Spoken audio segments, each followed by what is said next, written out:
Hello बच्चों, good morning. Welcome to my channel HS academy online classes. बच्चों, इस समय हम लोग अलंकार पढ़ रहे थे। तो पिछले क्लास में हमने आपको अलंकार क्या होता है, अलंकार के कितने भेद होते हैं, शब्दालंकार के कितने भेद हैं, ये सारी चीज़ें हो गई थी। और अर्थालंकार में भी उपमा अलंकार हमने आपको बता दिया था।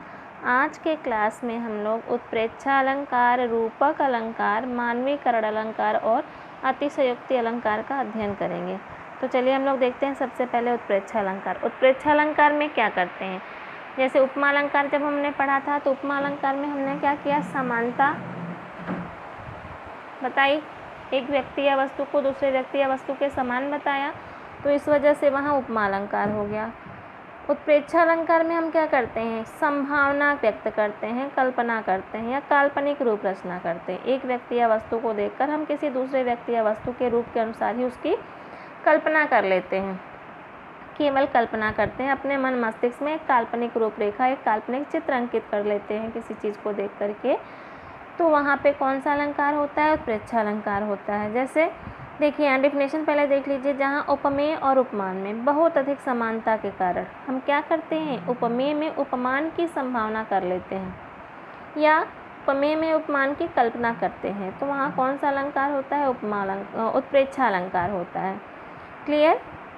जैसे देख लीजिए, उस काल मारे क्रोध के तन कांपने उसका लगा, मानो हवा के बेग से सोता हुआ सागर जगा। यहाँ पे हम क्या कर रहे हैं कि अर्जुन जब क्रोध में बहुत ज़्यादा थे, उनका शरीर क्रोध से इतना ज़्यादा कांप रहा था कि उसके कांपते हुए, क्रोध से कांपते हुए शरीर को देख करके कल्पना की गई है, मानो हवा के बेग से सोता हुआ सागर जगा। अर्जुन के क्रोध से कांपते हुए शरीर को देखकर ऐसा प्रतीत होता है जैसे शांत जो सागर था, हवा के बेग से, बहुत तेज हवा चलने लगी और उसके बेग से उस शांत सागर में क्या उठने लगा, हिलोरें उठने लगा, उफान उठने लगा, बहुत ज़्यादा उसमें हलचल होने लगी है। तो यहाँ पे क्या हो गया, कल्पना हम कर रहे हैं, यानी कि अर्जुन के कांपते हुए शरीर को देखकर हिलोरे मारते हुए, उफान मारते हुए, हलचल में आए हुए हम सागर की क्या कर रहे हैं, अचानक से सागर में जिस तरह से लहर उठती है, तो वहाँ पे हम लहर उठने, अचानक से लहर उठते हुए सागर की हम कल्पना कर रहे हैं, क्रोध से कांपते हुए अर्जुन के शरीर को देख करके। तो इसलिए इस पंक्ति में कौन सा अलंकार हो गया, उत्प्रेक्षा अलंकार हो गया। देखिए, उत्प्रेक्षा अलंकार की हम पहचान कैसे करेंगे? अगर हम अर्थ नहीं निकाल पा रहे हैं तो हम क्या करेंगे, जिस भी काव्य पंक्ति में मनु मानो जनु जानो, मनहु जनहु इव, ज्यों त्यों आदि वाचक शब्द का प्रयोग यदि देखने को मिल जाता है तो वहाँ पे कौन सा अलंकार होता है, उत्प्रेक्षा अलंकार होता है। सिंपल सा इसकी पहचान हम कैसे करेंगे, मनु मानो जनु जानो, मनहु जनहु इव, ज्यों त्यों आदि, इस तरह के शब्द अगर हमें किसी काव्य पंक्ति में देखने को मिल जाए तो वहाँ कौन सा अलंकार हो जाएगा, उत्प्रेक्षा अलंकार। उपमा अलंकार की पहचान हमने आपको बताया था, क्या था, जहाँ पे सा से सी सम सदृश इस तरह का हमें देखने को मिल जाए, सरिस तुल्य, तो इस तरह के शब्द अगर देखने को मिल जाते हैं तो वहाँ कौन सा अलंकार होता है, उपमा अलंकार होता है। अब यहाँ पे देखिए, पाहुन जो आए हो गांव में शहर से, कुछ और उदाहरण देख लीजिए। पाहुन जो आए हो गांव में शहर से, तो मेघ आए बड़े बंठन के सवर की कविता आपकी बुक में होगा, देखे होंगे, काव्य खंड में है आपका। तो वहाँ पे मेघ आए बड़े बंठन के सवर के, तो मेघ जो आए हुए हैं, बादल जो आए हुए हैं, तो सबसे पहले तो मानवीकरण अलंकार भी हो गया है। हम आपको आगे बताएंगे कि मानवीकरण अलंकार क्या होता है। पाहुन जो आए हो गाँव में शहर के, यानी कि मेघ को देख करके यहाँ पे कल्पना की जा रही है कि जैसे कोई मेहमान कहाँ के, शहर के रहने वाले हैं, जो कहाँ चले आए हैं, गांव में चले आए हैं। केवल कल्पना की जा रही है, संभावना की जा रही है। तो इसलिए इस पंक्ति में कौन सा अलंकार हो गया, उत्प्रेक्षा अलंकार हो गया। अगला देख लीजिए, सोहत ओढ़े पीतपट, यहाँ ओढ़े कर लीजिएगा, सोहत ओढ़े पीतपट श्याम सलोने गात, मनो नीलमणि सहल पर आतप पर्यो प्रभात। सोहत ओढ़े पीतपट श्याम सलोने गात, मनो नीलमणि सहल पर आतप पर्यो प्रभात। भगवान कृष्ण ने पीत का अर्थ क्या होता है? देखिए, पीत का अर्थ होता है पीला, पट का अर्थ होता है वस्त्र, गात का अर्थ होता है शरीर। तो भगवान कृष्ण ने अपने शरीर पर पीले रंग का वस्त्र धारण किया हुआ है। ठीक, तो यहाँ पे भगवान कृष्ण जो हैं उनके पीले रंग का वस्त्र धारण की उनकी सुंदरता को देख करके कल्पना की जा रही है कि मनो नीलमणि शैल पर। तो सबसे पहले हमने पहचान यहाँ पे कैसे कर ली? मनो से कर ली। यहाँ में हमने कैसे किया? ज्यों से कर लिया। तो मनो नीलमणि शैल पर आता पर्य प्रभाव। नीलमणि शैल, शैल का अर्थ होता है पर्वत, और प्रभात का सुबह की किरणें, आता पर्य प्रभात, सुबह की किरणें आकर के, यानी कि भगवान कृष्ण का शरीर पीले वस्त्र में इस प्रकार से सुशोभित हो रहा है कि उसको देख करके ऐसा प्रतीत होता है जैसे नीले रंग के पर्वत पर सुबह की किरणें, सुबह की सुनहरी किरणें चारों तरफ अपनी छटा क्या कर रही हैं? बिखेर रही हैं। तो इसलिए इस पंक्ति में कौन सा अलंकार हो गया? उत्प्रेक्षा अलंकार हो गया। चमचमावत चंचल नयन बीच घूंघट पटछीन, मानव सुरसरता विमल उछरत जुग मीन। मीन का अर्थ होता है मछली। मनु शब्द यहाँ पे मिल गया, इसलिए इस पंक्ति में कौन सा अलंकार सीधे सीधे हो गया? उत्प्रेक्षा अलंकार। अर्थ भी एक बार देख लीजिए। कोई स्त्री है जो अपने चेहरे को घूंघट से ढकी हुई है, तो उसकी आंखें, उस झीना जो चेहरा है उसका, जो वस्त्र है उसका बहुत झीना है, और उसमें से उसकी दोनों आंखें इस तरह से चमक रही हैं कि उनको देख करके कल्पना की जा रही है कि मानो नदी के जल में, नदी के विमल जल यानी पवित्र जल में, सुरसरिता का मतलब क्या होता है? नदी, विमल जल यानी पवित्र जल में। मीन का अर्थ होता है मछली। कोई दो मछली क्या कर रही हैं? उछल रही हैं। तो इस तरह से इस पंक्ति में कौन सा अलंकार हो गया? उत्प्रेक्षा अलंकार हो गया। जैसे एक और उदाहरण देख लीजिए। सिर फट गया उसका, मानो आरो रंग का घड़ा हो। किसी का सिर फट गया है तो उससे जो खून निकल रहा है तो उसको देख करके ऐसा लग रहा है कि जैसे कोई लाल रंग का घड़ा हो। इतना ज़्यादा उसका सिर लाल हो गया है कि उसको देख करके लाल घड़े की कल्पना की जा रही है। तो इसलिए इस पंक्ति में कौन सा अलंकार हो जाएगा? उत्प्रेक्षा अलंकार हो जाएगा। अब देख लेते हैं रूपक अलंकार। उपमा में हमने क्या किया? समानता की। उत्प्रेक्षा में हमने क्या किया? कल्पना की। रूपक में हम क्या कर लेते हैं? एक व्यक्ति या वस्तु को किसी दूसरे व्यक्ति या वस्तु का रूप दे देते हैं पूरी तरह से, यानी उपमेय को हम क्या कर लेते हैं? उपमान बना देते हैं, उपमेय को उपमान ही मान लेते हैं। तो ऐसे में जहाँ पर हम उपमेय को उपमान मान लें या फिर किसी एक व्यक्ति या वस्तु या घटना को किसी दूसरे व्यक्ति, वस्तु या घटना का रूप दे देते हैं, वहाँ कौन सा अलंकार हो जाता है? रूपक अलंकार। डेफिनेशन यहाँ पे आप देख लीजिए। जहाँ गुण की बहुत अधिक समानता दर्शाने के लिए, यानी दोनों में इतना ज़्यादा समान गुण हो जाता है कि दोनों को हम क्या कर लेते हैं? एक ही समझ लेते हैं। तो एक व्यक्ति या वस्तु और दूसरे प्रसिद्ध व्यक्ति या वस्तु को अभिन्न अर्थात एक कर देते हैं। दोनों में इतनी ज़्यादा समानता होती है कि एक व्यक्ति या वस्तु को दूसरे व्यक्ति जो प्रसिद्ध है उसी का रूप दे देते हैं, या फिर दोनों को अभिन्न कर देते हैं, एक कर देते हैं, वहाँ रूपक अलंकार होता है। दूसरा भी इसका डेफिनेशन देख लीजिए। जहाँ उपमेय को उपमान का रूप दे दिया जाए, या उपमेय को उपमान बना दिया जाए, या उपमेय को उपमान पर आरोपित कर दिया जाए, वहाँ कौन सा अलंकार हो जाएगा? रूपक अलंकार हो जाएगा। जैसे माया दीपक नर पतंग भ्रमी भ्रमी इहीं पड़ंत। देखिए, माया दीपक यानी माया को हम किसका रूप दे दिए? दीपक का। नर को किसका रूप दे दिए? पतंग का। माया भी क्या करता है? अपनी तरफ लोगों को आकर्षित करता है। दीपक भी क्या करता है? जो पतंग का अर्थ यहाँ पे है कीट पतंगे, जो छोटे छोटे कीड़े होते हैं, कीट पतंगे होते हैं। तो दीपक जैसे ही जलता है तो जो कीट पतंगे होते हैं इतना ज़्यादा आकर्षित हो जाते हैं कि उसी दीपक के ऊपर गिर जाते हैं और अपने प्राणों को आहुति दे देते हैं। माया भी क्या है? मनुष्य को इतना ज़्यादा आकर्षित कर देती है अपनी तरफ कि मनुष्य उसके मोह माया में फंस करके पूरी सांसारिकता को भूल जाता है, अपने कर्तव्यों को भूल जाता है, उसका पतन हो जाता है। तो वही चीज़ यहाँ पे किया गया है। माया दीपक नर पतंग भ्रमी भ्रमी इहीं पड़ंत, यानी कि माया रूपी दीपक और मनुष्य क्या है? एक पतंगे के समान है, एक कीड़े के समान है, कीट के समान है, जो बार बार उस माया रूपी दीपक में आकर्षित होता है और इसी संसार के आवागमन में फंसा रहता है। तो इस वजह से यहाँ पे कौन सा अलंकार हो गया? इस वजह से यहाँ पे रूपक अलंकार हो गया। ठीक, अब हम जैसे उपमा अलंकार की पहचान हो गई, उत्प्रेक्षा अलंकार की पहचान होगी, रूपक अलंकार हम कैसे पहचानेंगे?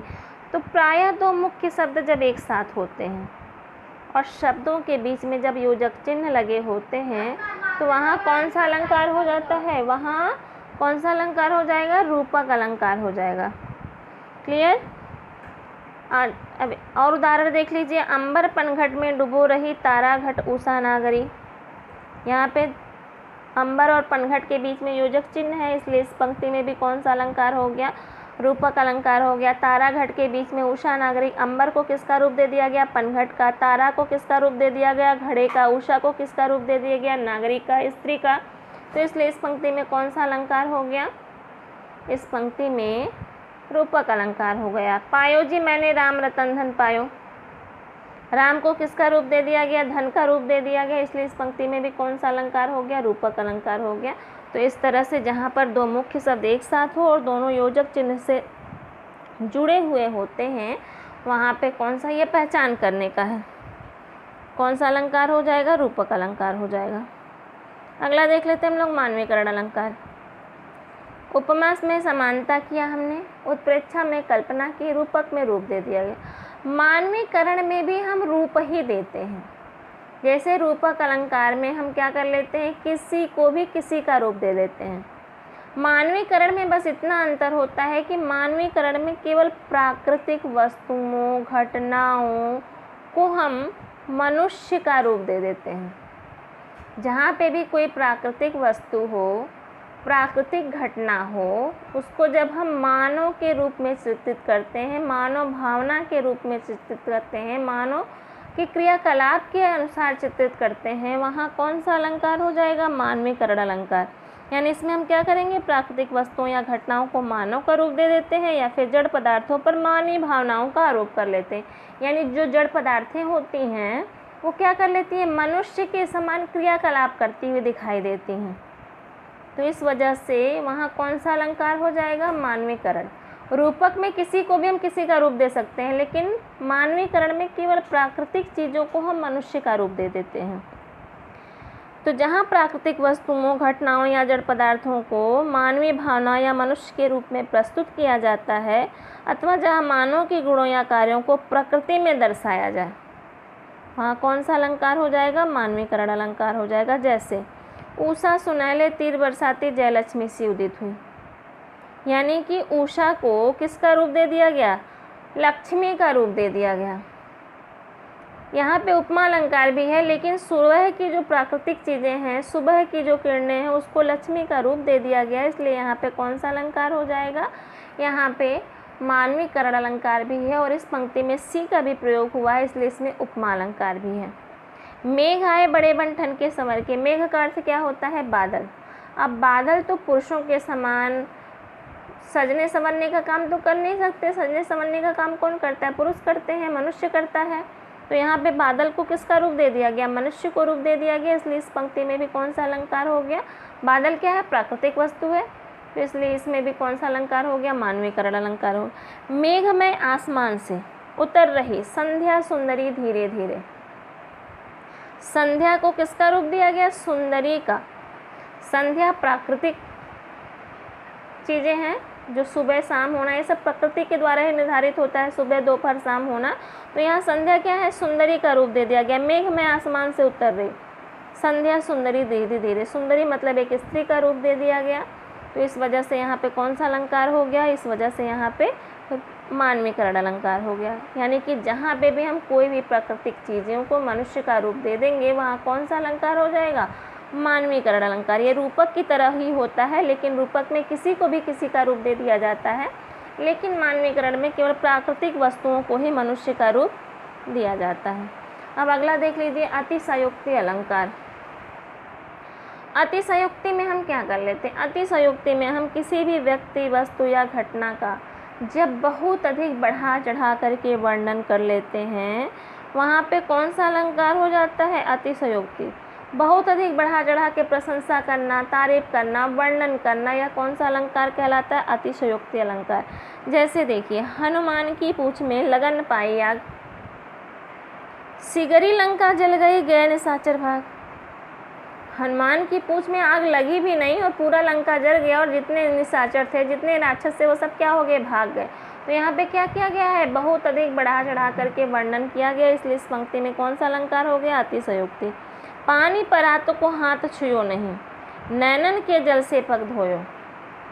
पानी परात को हाथ छुयो नहीं, नैनन के जल से, यहाँ पे कृष्ण और सुदामा के मिलन का वर्णन है कि पानी परात को हाथ छुयो नहीं। पानी से परात भरा हुआ है जिससे पैर धोया जाता है, लेकिन पानी के जो परात में भरी हुई पानी उसको उन्होंने हाथ से भी नहीं छुआ, और उनकी आंखों से इतना ज़्यादा अश्रु निकल लगा था, आंसू निकल रहा था कि उसी से पैर के धुलने का काम हो गया। तो इसलिए इस पंक्ति में भी बहुत ज़्यादा बढ़ा चढ़ा करके वर्णन किया गया है, इसलिए कौन सा अलंकार हो गया, तो इसलिए इसमें अतिशयोक्ति अलंकार हो गया।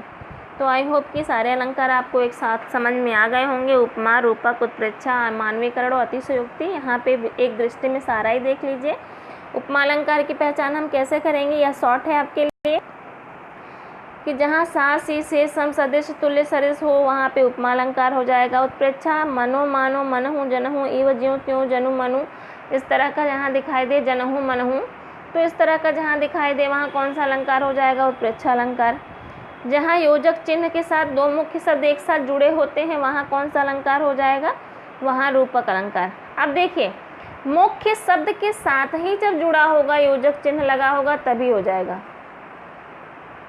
अगर दोनों मुख्य शब्द एक साथ ना हो और योजक चिन्ह का प्रयोग हो जाए, वहाँ पे उपमा अलंकार, ये रूपक अलंकार नहीं होगा।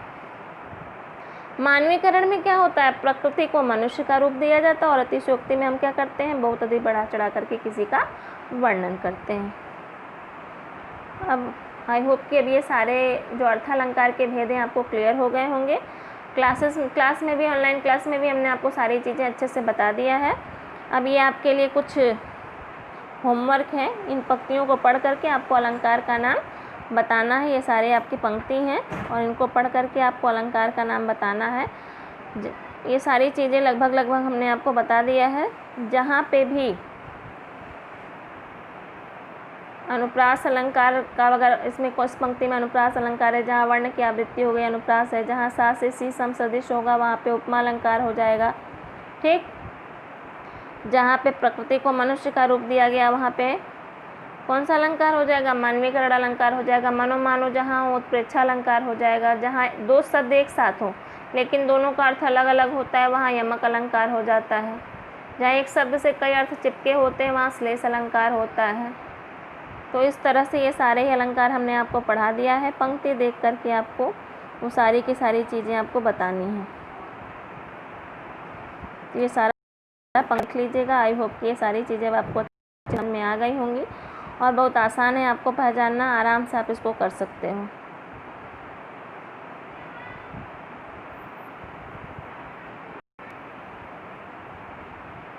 तो आई होप कि ये सारी चीज़ें आप समझ जाओगे। ये सारे होमवर्क आप करके देख लीजिएगा। नेक्स्ट क्लास में ये सारी चीज़ें मैं आपको फिर से एक्सप्लेन कर लूँगी। तब तक जय भारत।